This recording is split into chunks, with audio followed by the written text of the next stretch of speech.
ভারত এবং পাকিস্তানের মধ্যে যুদ্ধজনক একটা পরিস্থিতি তৈরি হয়েছে। পেহেলগাঁওয়ের ঘটনার পর থেকেই একটা অশান্তিকর পরিস্থিতি তৈরি হয়েছে ভারত বাংলাদেশের মধ্যে, ভারত এবং পাকিস্তানের মধ্যে। এবং সেই জায়গায় দাঁড়িয়ে ভারত একেবারে প্রত্যাঘাতের জন্য তৈরি। বেছে বেছে ধর্ম জেনে ২৬ জন নিরীহ পর্যটককে হত্যা করা হয়েছিল। আপনারা সকলেই জানেন সেই ঘটনার পর থেকে রীতিমতো পেহেলগাঁওয়ে উত্তেজনা তৈরি হয় এবং তারপর ভারতের তরফ থেকে প্রধানমন্ত্রী কিন্তু রীতিমতো নানান বাহিনীকে তৈরি থাকার কথা বলেন। যুদ্ধের পরিস্থিতি তৈরি হয় ভারত এবং পাকিস্তানের মধ্যে। পাকিস্তানের তরফেও নির্লজ্জকর নানান রকম হুমকির বার্তা আসতে থাকে এবং সেখানে ভারতের তরফ থেকে নানান রকম পদক্ষেপ নেওয়া হয়, যেরকম বর্ডারকে বন্ধ করে দেওয়া হয়, জলচুক্তি বাতিল করা হয়, নানান রকম বিভিন্ন পদক্ষেপ গ্রহণ করা হয়। তারপরেও কিন্তু পাকিস্তানের তরফে এখনো নির্লজ্জকর হুমকি এসেই চলেছে। বিশেষত চীনকে পাশে পেয়েই কিন্তু আরো অনেক বেশি তাদের মনোবল বাড়ছে। এই জায়গায় দাঁড়িয়ে যুদ্ধের পরিস্থিতি তৈরি হয়েছে, একেবারে উত্তপ্ত ভারত পাকিস্তানের পরিস্থিতি। আপনারা যেমনটা জানেন যে বিভিন্ন ক্ষেত্রে কিন্তু জঙ্গিদের চিহ্নিত করা হচ্ছে এবং জঙ্গিদের ঘাঁটিকে উড়িয়ে দেওয়া হচ্ছে। তারপরেও উত্তেজনাকর পরিস্থিতি, এখনো যে কোনো মুহূর্তেই যুদ্ধ তৈরি হতে পারে। ভারত এবং পাকিস্তানের এই যুদ্ধের আবহের মধ্যেই বিভিন্ন বর্ডারগুলো, আন্তর্জাতিক যে বর্ডারগুলো রয়েছে সেই বর্ডারে কিন্তু বিভিন্নভাবে নিরাপত্তা বাড়ানো হচ্ছে এবং সেখানে কিভাবে নিরাপত্তা বাড়ানো হচ্ছে সেই ছবি কিন্তু আপনাদের সামনে রয়েছে। বসিরহাটের হিঙ্গলগঞ্জে সেইখানেও কিন্তু নিরাপত্তা বাড়ানো হয়েছে যাতে কোনো রকম জঙ্গিমূলক কোনো নাশকতা না ঘটতে পারে, তার জন্যই এই নিরাপত্তা বাড়ানো হয়েছে। আপনারা দেখছেন বসিরহাটের হিঙ্গলগঞ্জে যেখানে একটা নিরাপত্তার পরিবেষ্টনী তৈরি করা হয়েছে।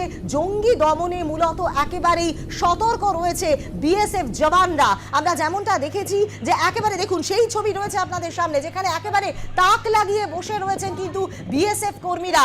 স্থলপথে, জলপথে, বিভিন্ন পথে কিন্তু নজরদারি বাড়ানো হচ্ছে যাতে কোনো রকম কোনো জঙ্গি কার্যকলাপ, কোনো নাশকতার মূলক ঘটনা না ঘটতে পারে। কারণ ভারত এবং পাকিস্তানের মধ্যে একেবারে যুদ্ধজনক পরিস্থিতি তৈরি হয়েছে, যে কোনো মুহূর্তেই যুদ্ধ লাগতে পারে। এবং সেই জায়গায় দাঁড়িয়ে প্রতিরক্ষা মন্ত্রী রাজনাথ সিং এর সঙ্গে বৈঠক হয়েছে আজ। প্রধানমন্ত্রীর সঙ্গে সেখানে বৈঠক হবে। চিফ ডিফেন্স স্টাফ জেনারেলের সঙ্গে গতকাল বৈঠক হয়েছে প্রতিরক্ষা মন্ত্রী রাজনাথ সিং এর, এবং আজকে প্রধানমন্ত্রীর সঙ্গে বৈঠক অত্যন্তই গুরুত্বপূর্ণ। কিভাবে তৈরি রয়েছে সেই গোটা বিষয়টি কিন্তু দেখা হচ্ছে। তার পাশাপাশি আমরা সেই ছবি আপনাদের সামনে তুলে ধরছি যেখানে হিঙ্গলগঞ্জে, বসিরহাটের হিঙ্গলগঞ্জে সেখানেও নিরাপত্তার পরিবেষ্টনী রয়েছে, একেবারে কড়া নজরদারি রয়েছে। বিএসএফ জওয়ানরা নজরদারি করছেন, স্থলপথে নজরদারি, জলপথেও নজরদারি রয়েছে। নৌকো নিয়ে সেই নজরদারির ছবি কিন্তু আপনাদের সামনে রয়েছে। ভারতীয় আন্তর্জাতিক জল মার্গ, অন্তর্দেশীয় যে সমস্ত সীমানাগুলো রয়েছে সেখানে কিন্তু নজরদারি বাড়ানো হয়েছে এবং সেখানে বিভিন্নভাবে নজরদারি চালানো হচ্ছে। আপনারা দেখতে পাচ্ছেন সেই ছবি যেখানে একেবারে বন্দুক তাক করে রয়েছেন, কোনো রকম জঙ্গি কার্যকলাপ যাতে না ঘটে সেদিকেই কিন্তু তাকিয়ে রয়েছেন বিএসএফ জওয়ানরা। একেবারে অতন্দ্র প্রহরীর মতো সেখানে কিন্তু নজরদারি চলছে। হিঙ্গলগঞ্জ কোস্টাল থানা এলাকায় সেখান থেকে রয়েছে আমাদের প্রতিনিধি, আমরা সরাসরি তার সঙ্গে কথা বলবো। শ্যাম, ঠিক কি জানা যাচ্ছে? এই যে নজরদারি আমরা দেখতে পাচ্ছি আন্তর্জাতিক যে সীমান্তগুলোতে নজরদারি বাড়ানো হচ্ছে, একেবারে রীতিমতো বন্দুক তাক করে রয়েছে বিএসএফ জওয়ানরা, কি কি পদক্ষেপ নেওয়া হচ্ছে? একেবারে দেখো যে মৌসুমী, যে গোটা ভারত জুড়ে যেভাবে সন্ত্রাস সৃষ্টি হয়েছে, বিশেষ করে কাশ্মীরের যে পেহেলগাঁওতে যেভাবে জঙ্গি হামলা হয়েছে, সেই জঙ্গি হামলার পরিপ্রেক্ষিতে যে সীমানা রয়েছে সেই তারপরে যেসব ভারতবর্ষে এবং বাংলাদেশ বা অন্যান্য যেসব দেশের সীমানা রয়েছে, সমস্ত সীমানা থেকে বিশেষ করে সুন্দরবনের যে সীমানাগুলি রয়েছে বাংলাদেশের, এই সীমানা কিন্তু একেবারেই কড়া নিরাপত্তায় মুড়ে ফেলেছে বিএসএফ এর তরফ থেকে। এবং যেটা বিএসএফ যেটা জানাচ্ছে যে কোস্টাল গার্ড এলাকায় যেসব নজরদারি করা হয়েছে, বিশেষ করে রাত্রের নজরদারিটা বেশি বাড়ানো হয়েছে। তার কারণ নাইট ভিশন ক্যামেরা, ড্রোনের মাধ্যমে যেভাবে নজরদারি শুরু করেছে তাতে করে যথেষ্ট পরিমাণে সুরক্ষিত রয়েছে এলাকার যেসব বাসিন্দারা। তারা এলাকার মানুষজন বারবার জানাচ্ছে যে বাংলাদেশের যে অস্থিরতা পরিস্থিতি, তারপর এই যে পাকিস্তানের সঙ্গে একটা যুদ্ধর আবহাওয়া তৈরি হয়েছে, এইখানে গিয়ে দাঁড়িয়ে দেখা যাচ্ছে মানুষ একটা আতঙ্কে ভুগছিল।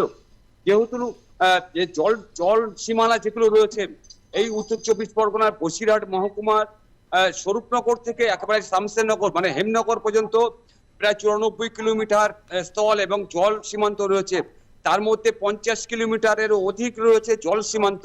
এই জল সীমান্তে কোনো রকম ভাবে কোনো ফেন্সিং দেওয়ার মানে ফেন্সিং দেওয়া যাবে না, অর্থাৎ সেখানে বিএসএফ এর নজরদারি বাড়ানো হয়েছে।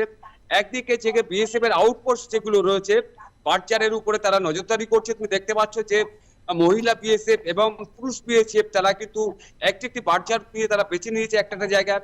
অন্যদিকে যে স্পিড বোট গুলো রয়েছে বিএসএফ এর, সেই বিএসএফ এর স্পিড বোট টহল দিচ্ছে সমস্ত নদী জুড়ে। ওই পারে রয়েছে বাংলাদেশ আর এই পারে রয়েছে ভারত। এই ভারত বাংলাদেশের মাঝ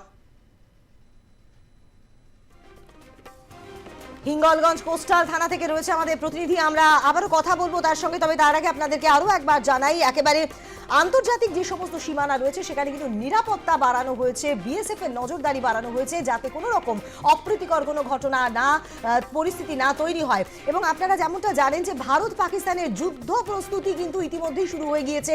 তিন পক্ষে অর্থাৎ নৌ, স্থল এবং জলপথে চলছে মহড়া। সে জায়গায় দাঁড়িয়ে এই আন্তর্জাতিক সীমান্তগুলোতে প্রহরা বাড়ানো হয়েছে। আমরা আবারও কথা বলবো আমাদের প্রতিনিধি শ্যাম বিশ্বাসের সঙ্গে। শ্যাম, যেমনটা তুমি বলছিলে,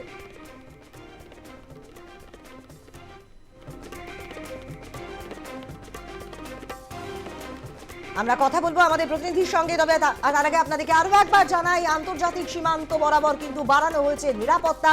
জলপথে যেমনটা জানতে পারছিলাম আমাদের প্রতিনিধির কাছ থেকে, রাতে তো নিরাপত্তা বাড়ানো হয়েছে, সঙ্গে সঙ্গে দিনেও কিন্তু চলছে নজরদারি। আবার আমরা যোগাযোগ করার চেষ্টা করছি আমাদের প্রতিনিধি শ্যাম বিশ্বাসের সঙ্গে। শ্যাম, শোনা যাচ্ছে? একেবারে দেখো, যে কোস্টাল গার্ডের পক্ষ থেকে যে সীমান্ত লাগোয়া যেসব নদীগুলো রয়েছে, বিশেষ করে বঙ্গোপসাগরের সঙ্গে মিশে রয়েছে রায়মঙ্গল, এই রায়মঙ্গল কালিন্দী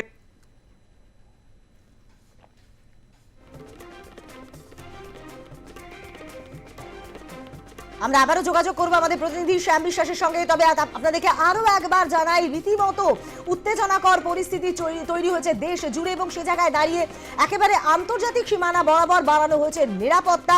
জলপথে চলছে নজরদারি, কোনো রকম অপ্রীতিকর পরিস্থিতি যাতে না ঘটে তার জন্য এই বিশেষ নজরদারি বিএসএফ এর তরফে। আবারও কথা বলবো প্রতিনিধি শ্যাম বিশ্বাসের সঙ্গে। শ্যাম, একেবারে কোস্টাল গার্ডের যেসব